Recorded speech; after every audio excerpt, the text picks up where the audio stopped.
मैं नेम बता देता हूँ, फिर वैसे भी अपने आप इंट्रोड्यूस कर लेंगे। अनमोल, कशिश, हरगुल एंड आरुषि। हेलो, मेरा नाम अनमोल है एंड मेरा 188 रैंक आया था ऑल इंडिया 9th इन चंडीगढ़। नहीं, मैंने बेसिकली ये बताना था कि जैसे आपके अभी चैप्टर्स चलते हैं ना, सारे जो भी आपको नए चैप्टर कराते हैं उसको अभी अच्छी तरह कर लो। एंड में ज़्यादा टाइम नहीं मिलता।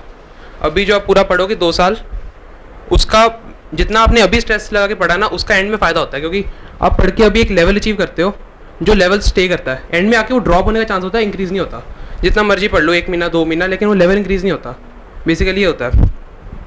तो अभी नया चैप्टर कराया, उसको अच्छी तरह घर जाके याद करो, सारा जो भी समझो, अभी कॉन्सेप्ट बेस बना लो।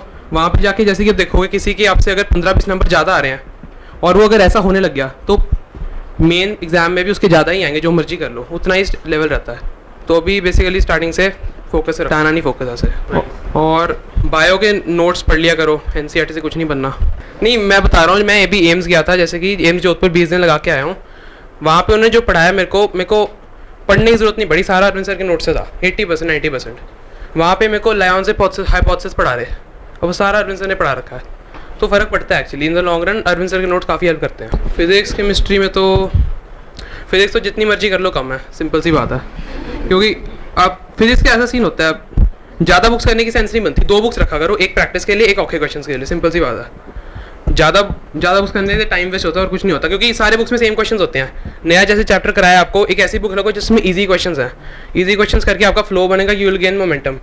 तो उससे होगा कि आपको प्रैक्टिस होगी क्वेश्चंस करने की धीरे धीरे, फिर एक बार आपकी स्पीड बन गई, फिर औखे क्वेश्चंस करो। क्योंकि PMT में अगर एक्सपेक्टेड नहीं होता टेस्ट, जैसे कि ट्यूशन पे टेस्ट वगैरह होते हैं, उनमें ऐसे क्वेश्चन आते हैं सबने किए होते हैं, तो इसलिए फिर भी सॉल्व हो जाते हैं। अगर PMT में ऐसा क्वेश्चन आता है जो कभी देखा ही नहीं होता, पूरा नया कंसेप्ट लगाना पड़ता है, तब पता चलता है कि इसको फिजिक्स कितनी आती है। तो ऐसी बुक बहुत ज़रूरी है जिसमें बहुत टफ क्वेश्चंस हो, वो कर लिया करो। और इजी बुक मोमेंटम बनाने के लिए 2 बुक्स बहुत होती हैं, जैसे कि जिसमें होते हैं, कई बुक्स होते हैं जिसमें 400-500 क्वेश्चन, ऐसे बहुत सारे क्वेश्चन होते हैं, सिमिलर से होते हैं पर रेपिटेटिव होते हैं। संजीव गुप्ता ने करता था मैं, उसमें बहुत सारे क्वेश्चन थे पर प्रैक्टिस अच्छी हो जाती थी, स्पीड बन जाती थी, तो सोचना नहीं पड़ता था फॉर्मूला वैसे करके।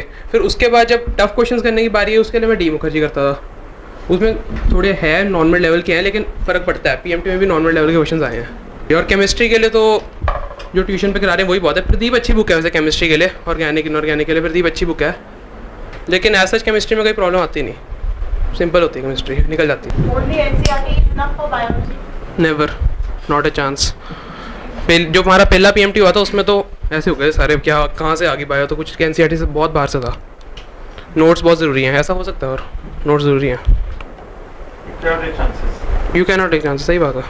Number of hours used to devote in 11th, in 12th, then half of 12th उसके बाद। जिस दिन 11th में तो नॉर्मली 6-7 नॉर्मल डेज पे, जिस दिन 2 ट्यूशन होती थी उस दिन तो 6 निकलते थे, उससे यार निकलते भी नहीं थे, इतना पढ़ा जाता नहीं था। जिस दिन 1 ट्यूशन होती थी उस दिन कभी कभी 7 अगर ज़्यादा काम है, नहीं तो 6-7 एवरेज रहता था। जब +2 में एंड का टाइम है कॉम्पिटिशन बैच, तब 8-9 हो गया, 1 घंटा पढ़ा लिया।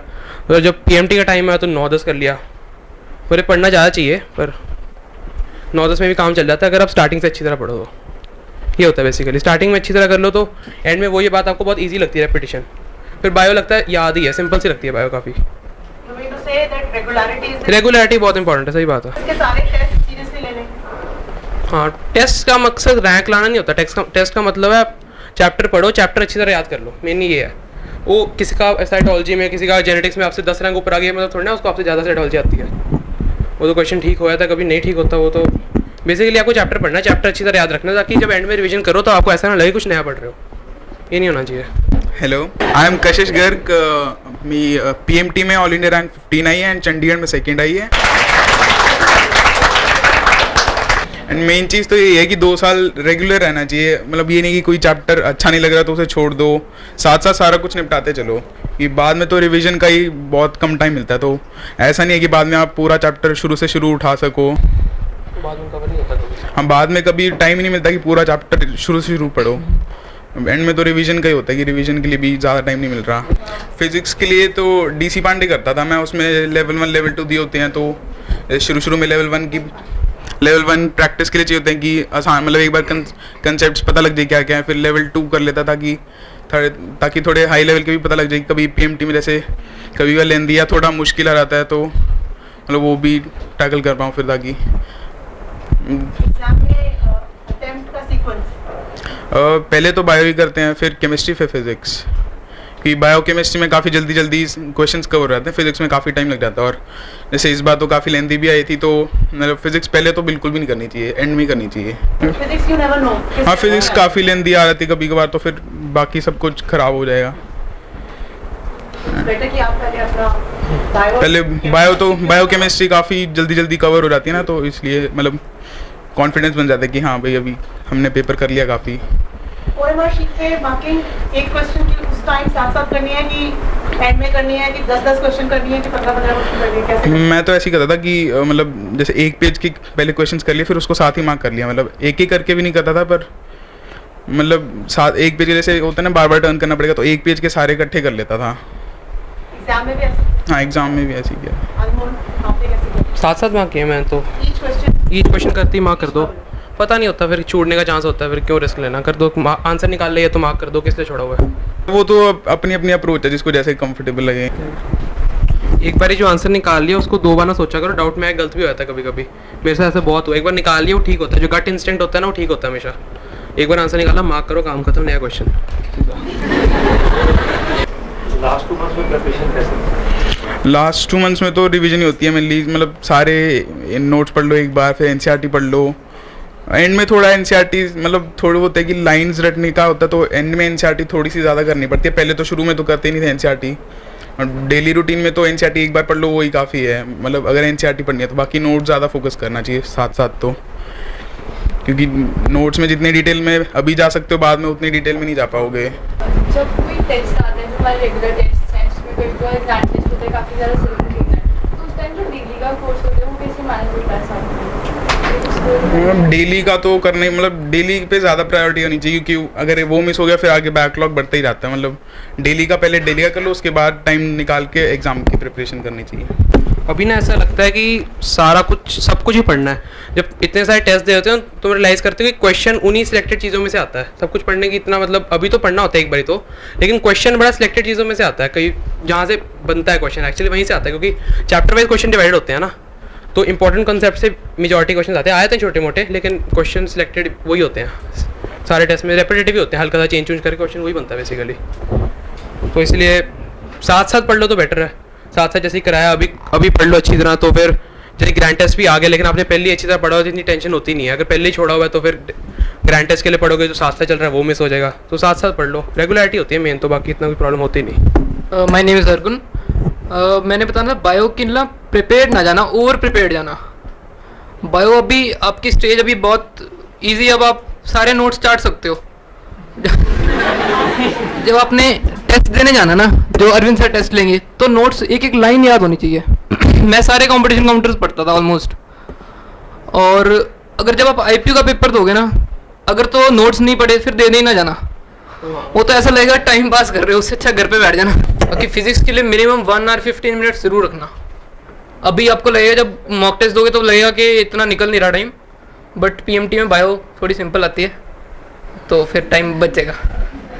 बाकी फिजिक्स में सारे क्वेश्चन देखना, ऐसा ना हो कि क्वेश्चन रह गया, एक बार ही सारे स्कैन कर लेना क्वेश्चंस, जो लगे इजी है वो अटेम्प्ट। बाकी AIEEE के प्रीवियस ईयर करना, उससे काफ़ी फ़ायदा होता है, उनका पैटर्न सेम होता है CBSE के after all.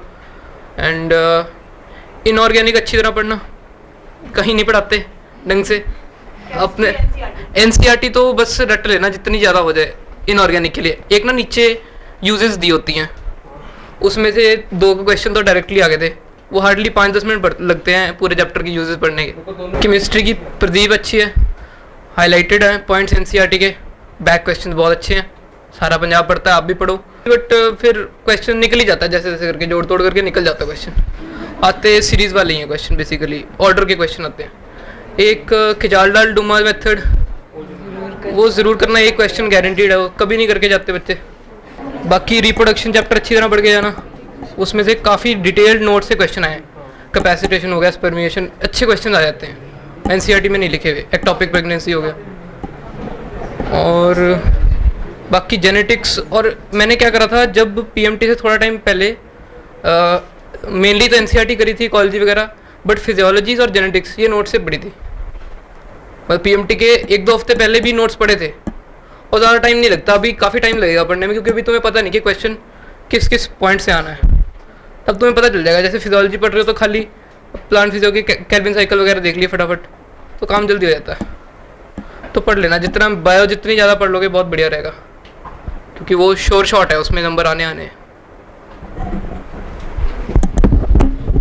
Hi, I am Arushi. मैंने बायो का बताना था, फॉलो अरविंद सर ब्लाइंडली, मतलब इतने आपको कहीं प्रॉब्लम नहीं आएगी बायो में, इट्स अमेजिंग।